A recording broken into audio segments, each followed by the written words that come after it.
So now we're going to look at inversions with the D formation, or the D shape.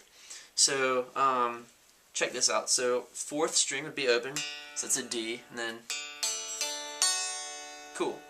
Now I'm going to show you how to get different types of chords with that shape. So this would be a D, and then to get a D sharp you'd have to move it up.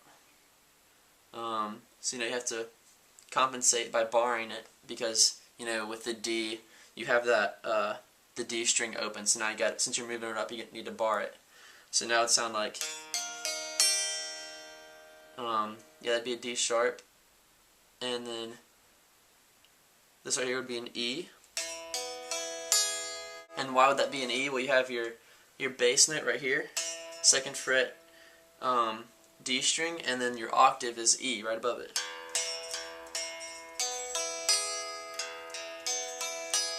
Cool. And then that can move all the way up.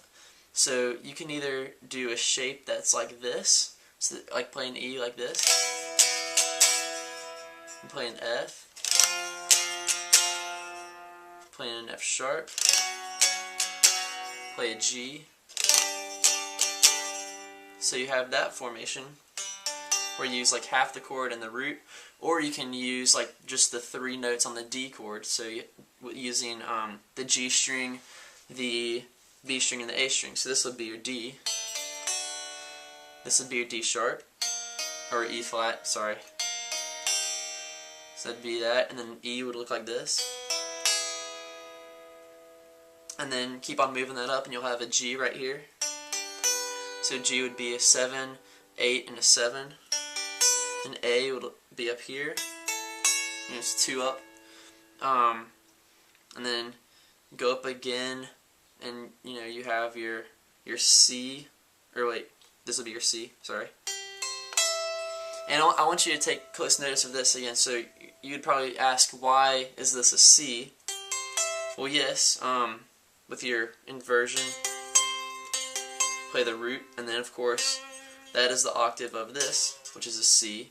But see how this is formed? 12, 13, 12. It's the same as the C chord, which is open, 1, and open. It's just moved all the way up, which is really cool. So that gives you kind of like some bearing of how the different shapes can affect different sounds you get. And then those different patterns or shapes can also lead to a lot of riffs that Hillsong and Tomlin and David Crowder use in a lot of their songs. So like, let's say if the song is in the key of G, I showed you the inversion, so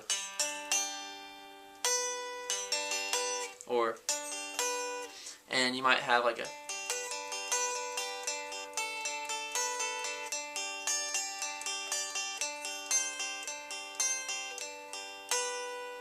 and then you can mess around in that little formation and get like a lot of really cool riffs within that key. So I think that's a really cool way how shapes and patterns work with the guitar, particularly because you're not really having to learn much theory as much as you're learning patterns. So yeah, that kind of wraps up the D formation and how you can get chords in that inversion.